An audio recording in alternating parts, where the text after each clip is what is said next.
فرد جرم سے مراد یعنی ملزم سے مجرم بننے کا سفر آج انہوں نے طے کر لینا تھا، اور یہ بھی ممکن تھا کہ ان سب کے نام پھر ایگزٹ کنٹرول لسٹ میں ڈال دیے جاتے، جس طرح سے کیپٹن ریٹائرڈ صفدر کو روکا گیا ہے کہ اگر آپ ملک سے باہر جائیں گے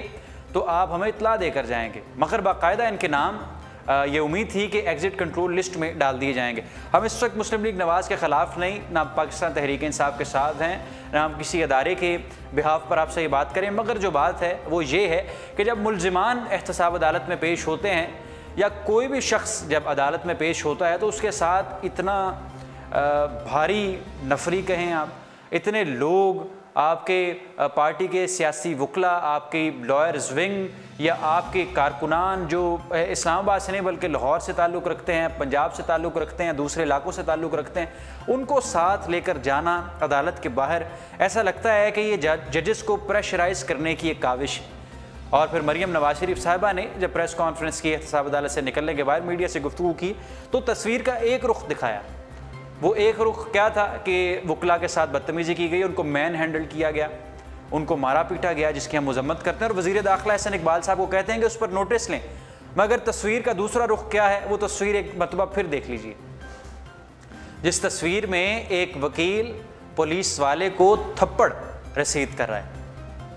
تو کیا یہ ایک سٹیٹ ہے یا کانسٹیٹیوشنل ریپبلک ہے کہ آپ اپنے محافظوں کو، اگر آپ بطور ایک عام پاکستانی اگر کسی ناکے پر جاتے ہیں یا کہیں پر جاتے ہیں جہاں پر سیکیورٹی ہے اور ایک اہلکار کو یہ آرڈرز ہیں کہ آپ نے ان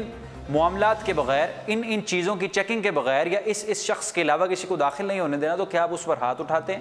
یا اس کے خلاف آپ گالم گلوچ کرتے ہیں یا اس کو گالیاں دیتے ہیں؟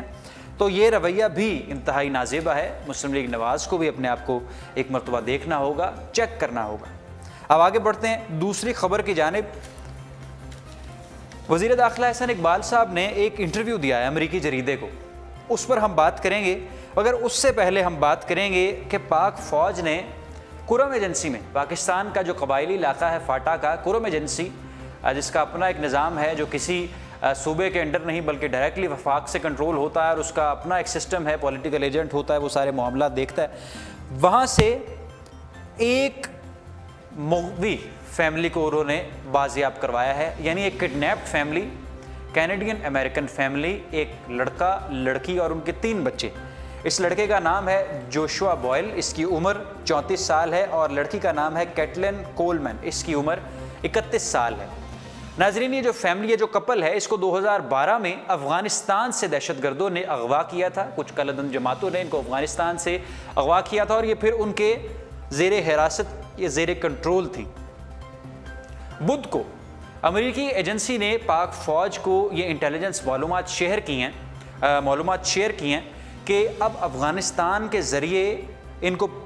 کرم ایجنسی کے ذریعے پاکستان میں داخل کیا جا رہا ہے۔ ایجنسی چونکہ وہ سارا علاقہ جو فاٹا کا زیادہ تر علاقہ ہے وہ افغانستان سے ملتا ہے، تو انہوں نے انٹیلیجنس انفارمیشن شیئر کی امریکہ نے پاک فوج کے ساتھ کہ ان کو افغانستان کے ذریعے کرم ایجنسی میں لے کر آیا جا رہا ہے، اور پاک فوج کی ایسی بروقت کارروائی تھی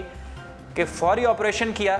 جمعرات کو آپریشن کیا، اور ساتھ ہی ان کو یہ جو کپل ہے، یہ جو فیملی ہے Canadian American family, Joshua boil اور کیٹلن کولمن کو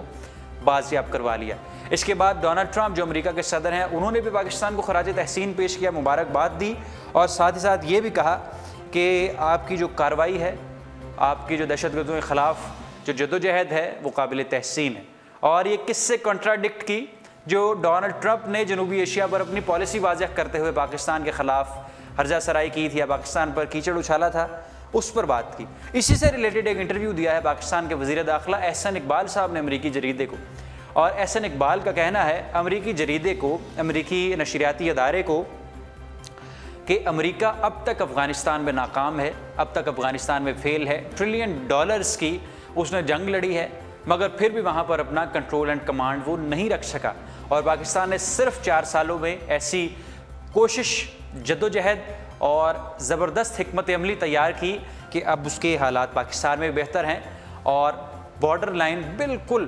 انڈر کنٹرول ہے۔ اور یہ بات بالکل حقیقت ہے، کیونکہ گزشتہ دنوں ہم سارے وہ علاقے دیکھ کر آئے جو شمالی وزیرستان اور خیبر ایجنسی کے تمام علاقے دیکھے، تو وہاں پر فوج کا کنٹرول یقیناً ہے، اور ان علاقوں میں جہاں پر رٹ نہیں تھی، اسٹیٹ کی رٹ نہیں تھی، وہاں پر اب بالکل رٹ ہے، اور وہ لوگ جو پاکستان کے خلاف ہو چکے تھے یا تو وہ گرفتاری میں ہیں یا وہ راہ راست پر آ چکے ہیں یا ان کو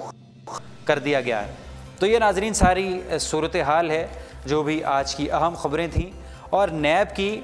تعیناتی پر، نیب چیئرمین کی تعیناتی پر بھی ایک، اس پر بھی جاتے جاتے اپنے پروگرام میں اس پر بھی بات کرتے ہیں کہ نیب کی جو قومی احتسابی ادارہ ہے،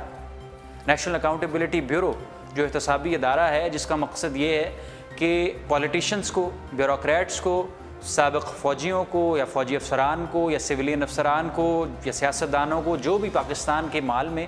کرپشن کرتے ہیں، ان کو کٹہرے میں لایا جائے، ان کا فیئر ٹرائل کیا جائے اور ثبوت اور شواہد عوام کے سامنے رکھے جائیں، اور ان کے گناہوں کا ان سے اعتراف بھی کروایا جائے، ان کو سزا بھی دی جائے، اور پھر وہ مال واپس بھی لے کر آیا جائے۔ اس کے چیئرمین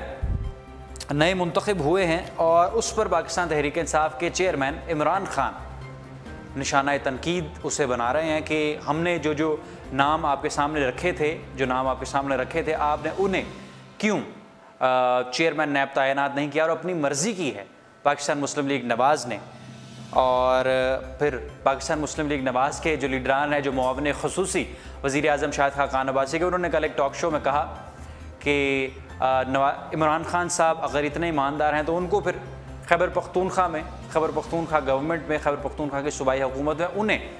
نیب کے چیئرمین، احتسابی ادارے کے چیئرمین، آپ صوبائی احتسابی ادارے کے چیئرمین آپ تعینات کر دیں اگر آپ کو اتنا شوق ہے تو یہ تھی ناظرین آج کی اہم خبریں جو ہم نے اپنے پروگرام نیوز روم میں شامل کی۔ مزید کوئی اہم اپڈیٹ آئے گی تو آپ کے ساتھ ضرور شیئر کریں گے۔ رخشان میر کو دیجیے اردو پوائنٹ سے اجازت۔ اللہ حافظ۔